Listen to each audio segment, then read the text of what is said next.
set out on a 7-day, 1,100-mile motorcycle trip. The reason we called it a mystery ride was because each morning when Lorilei awoke, she had no idea where the day's journeys would take her. Her days were filled with new roads, towns, and restaurants.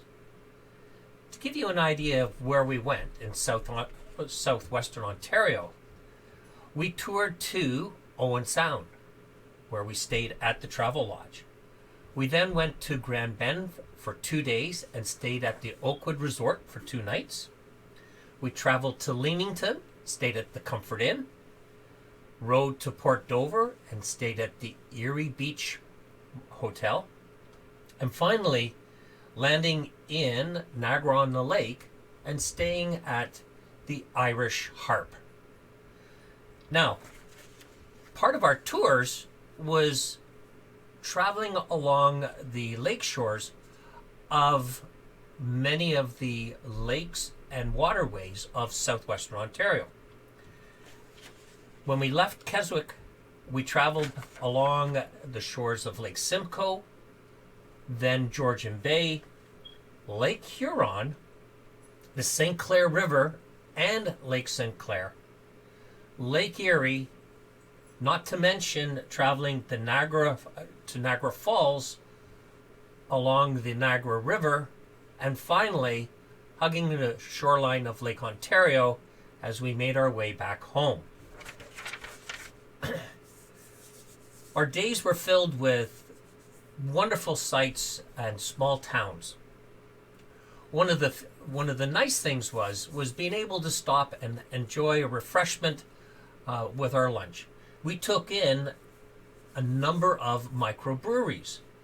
Bayfield Brewing Company, the Cured Craft Brewing Company, Bayside Brewing Company, and also a few pints of our favorite Harp's beer at the Irish Harp in Niagara-on-the-Lake.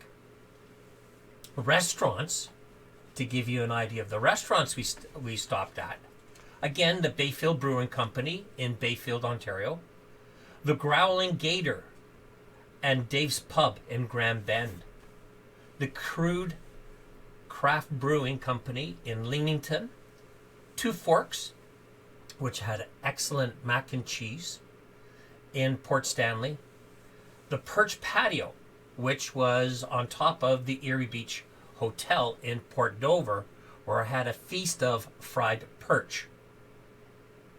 Not to mention, again, the Irish Harp Pub in Niagara-on-the-Lake, and also Alice's in Orangeville on our way home.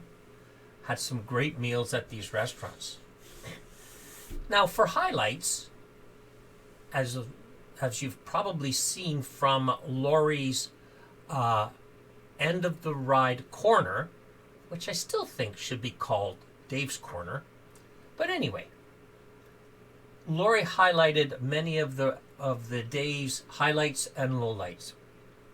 But when asked how she would rate the whole trip, she said her favorite times were riding along the shoreline of Lake Huron and touring Niagara-on-the-Lake, where she did a little shopping, and making fun of yours truly. Now that was making fun of me on a daily, hourly, minute-by-minute basis. For me, riding along the Niagara River, and also when we were in Grand Bend, walking back to the resort from the restaurant, we got caught in a heavy rainstorm. But prior to getting caught in the rainstorm, the cloud formations were just stunning, and I'll put a couple up here for you to see. The lowlights of the trip, well, we had a little bit of problem with the timing of when to stop for lunch. So as Laurie would say, there was plenty of, are we there yet? Are we there yet? All right? So that's one thing to improve on next year or this year when we go again. But part of it is getting up on time and getting out the door when the itinerary says to get moving. All right.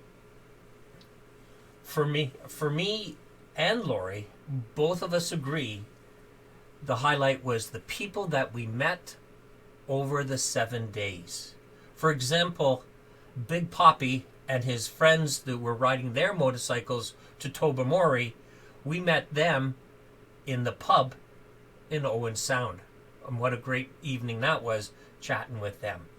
As I said before, the lowlights, one of the other ones for Lori was the gravel roads. We seemed to hit a number of gravel roads, and that was part of both of us saying the constructions and unexpected road closures really did kick us off our route a couple of times, especially driving from Leamington to Port Dover. There was lots of road closures, lots of gravel roads because of the detours, mainly because of there was a gas explosion in the town called Wheatley, and also there were sinkholes along Highway 3 between Wheatley and Port Dover. Right? One of the lowlights for me was losing my credit card about midway through. And we both can agree one of the lowlights of the trip was, what? Is it over? Right? The 7 days went by so fast. And that's a sign of a good vacation, when you're traveling and the time flies. So that's a little bit about the ride. I hope you've enjoyed the videos that we've put out on this, entitled Lorilai's Mystery Ride, days 1 through 7, where we've traveled to all of these different destinations. Hope you have time to take in these videos and let us know your thoughts on them. We're looking forward to traveling again this year. And again, we'll be doing a mystery ride. Not sure how many days or the destination yet, but when we do, we'll be sure to put some more videos and Facebook live streams out to you as we do it. So, enjoy the rest of the video. Leave us a comment below.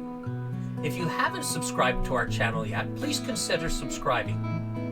Give us a like, ring the bell for notification. And in closing, as I always say, ride safe, be safe, and we'll see you soon. For Harleys, Diners, Rides, I'm Dave, and as always, everybody take care. And we'll see you soon.